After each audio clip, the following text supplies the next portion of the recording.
Magandang umaga po. Narito na po ang magiging lagay ng panahon ngayong umaga ng Lunes, July 27, 2026.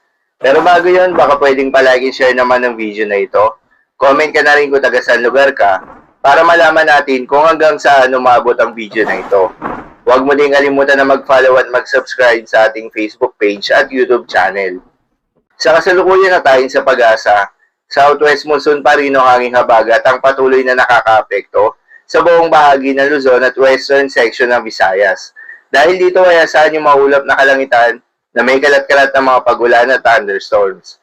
Habang mga localized thunderstorms naman ang aasahan sa nalalabing bahagi pa ng ating bansa, dahil dito ay asahan naman yung generally fair weather condition, subalit hindi inaalis yung tsansa ng mga panandaliang buhos ng ulan.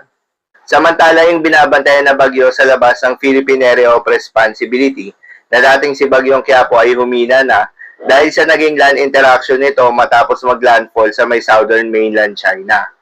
Magandang balita naman dahil ang nasabing bagyo ay wala nang anumang epekto sa anumang bahagi ng ating bansa.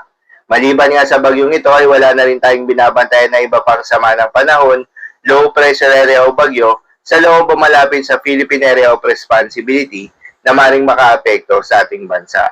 Para naman sa magiging lagay ng panahon ngayong araw ng Lunes, dahil nga sa epekto nitong southwest monsoon, asahan sa Metro Manila, Ilocos Region, Cordillera Administrative Region, Mimaropa, Zambales, Bataan, Tarlac, Pampanga, Bulacan, Cavite, Laguna, Batangas, Aklan at Antique, ang maulap na kalangitan na may kalat-kalat na mga pag-ulan at thunderstorms.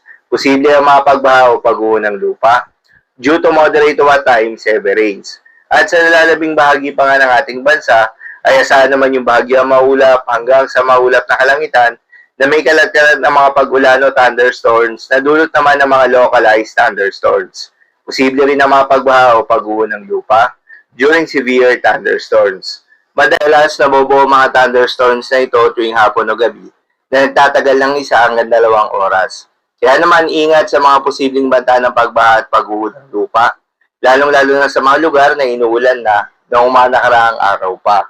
Para naman sa magiging lagay ng mga dagat baybayin, ayon sa pag-asa ay wala pa rin tayong nakataas na gale warning sa anumang seaboard sa ating bansa. Kaya naman malayong makakapamalaot yung mga kababayan nating mangingisda at yung may mga maliliit na sasakyan pandagat, subalit iba yung pag-iingat pa rin, lalo na kung meron tayong offshore thunderstorms activity, asahan yung paglakas ng hangin at kakibat nito ay pagtaas rin ng mga pag-alon. Ang po para sa lagay ng panahon ngayong araw ng Lunes, keep safe everyone.